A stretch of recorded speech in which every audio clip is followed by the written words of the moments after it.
Okay, so then here's another example of a differential problem. And again, they don't necessarily give us the function, they just show us a picture.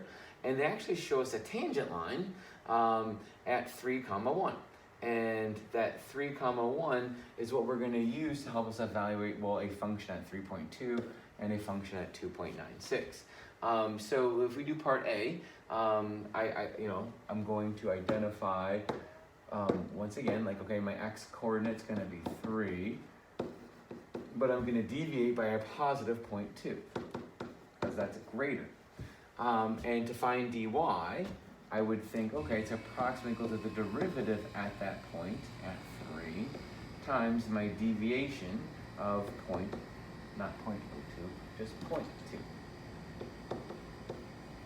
And so then you might think, well, how do I find the derivative at 3? I have nothing to plug in. But you're going to use the fact that they gave us basically 2 points on this line, 3, 1 up to 5, 6. So we can actually calculate the slope. That's what, up 5 over 2, right? So we know that the derivative at this instant would be the slope of the tangent line. So we know that it has a rise of 5 over 2. So we know the derivative value is 5 over 2 times 0.2.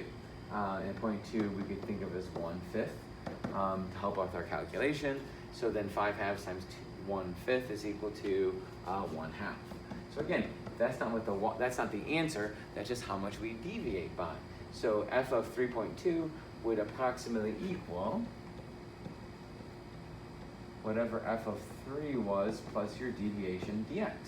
We said f of 3 was equal to 1, because that's in the picture, plus 1/2. So we could say it's about 1.5. Okay? To find f of 2.96, similar process, except for we have just a different value for our dx. So in this case, our dx is actually going to be negative because it's below. So it's negative 0.04. So we could say dy approximately equals the derivative at 3 times negative 0.04. And let me make sure I didn't make a mistake here like I did in the last problem. Yes, okay, good. And we know the derivative is 5 over 2 at 3. We know that the slope is 5 over 2. This is negative 4/100ths. And negative 4/100ths could reduce to like negative 1/25. That's fine. So that we know that this 2 can go into the 4 twice. And that's 5 times negative 2 is negative 10 over 100, which is equal to negative 1/10. I hope I did my math right. So then again, that's not the value, that's how much we change by. So then my dy, or my y value of f of 2.96 is approximately equal to f of 3 plus our deviation.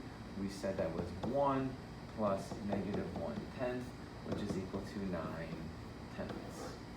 Okay, excellent. Okay, next.